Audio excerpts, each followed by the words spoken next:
গত 16 বছর আওয়ামী লীগের সরকার বা গত 16 বছর যে ফ্যাসিজমের সরকার ছিল, তারা গ্রাম পর্যন্ত, পাড়া পর্যন্ত দলীয়করণ করেছে, করেনি?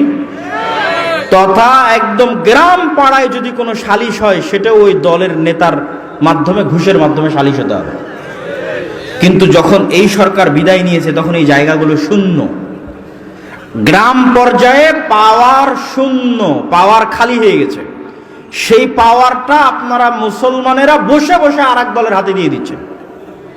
আমি যদি বুঝাতে না পারি, এটা আমার ব্যর্থতা। এখন সারা বাংলাদেশের গ্রাম পর্যায়ে ক্ষমতা শূন্য, কেননা গত 16 বছর যে ফ্যাসিজম ছিল, সেই ফ্যাসিজম বিদায় নিয়েছে। কিন্তু দুঃখজনক হলেও সত্য যে মুসলমানেরা বসে বসে অন্তত তাদের গ্রাম পর্যায়ের ক্ষমতা আর এক দলের হাতে তুলে দিচ্ছে। যেখানে যান সেখানেই শোনা যাচ্ছে, ভাই আগে তারা এসে চাঁদা নিত, এখন এরা চাঁদা নিচ্ছে। তাহলে তো সামাজিকভাবে অন্যায় অবিচার আপনারা প্রতিষ্ঠা রেখেছেন।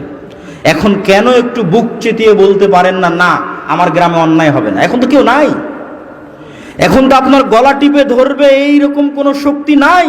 তাহলে কেন আপনি আপনার গ্রাম পর্যায়ে, কেন মসজিদের ইমাম, কেন গ্রামের মাদ্রাসা অন্তত গ্রামের সালিশের দায়িত্বটা নিচ্ছে না? ভাই নেয়নি? ব্রিটিশ আমলে পঞ্চায়েত হয়নি? আলেম ওলামা মসজিদ মাদ্রাসার শিক্ষকেরা সালিশ করেনি?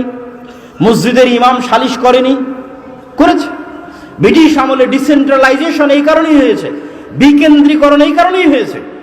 হাজি শরীয়তুল্লাহরা গ্রাম পর্যায়ে ইসলামী সালিশ প্রতিষ্ঠা করেছে, ইসলামী বিচার প্রতিষ্ঠা করেছে। এই যে ক্ষমতার শূন্যতা, এই ক্ষমতার শূন্যতাই হচ্ছে আপনাদের জন্য সুযোগ।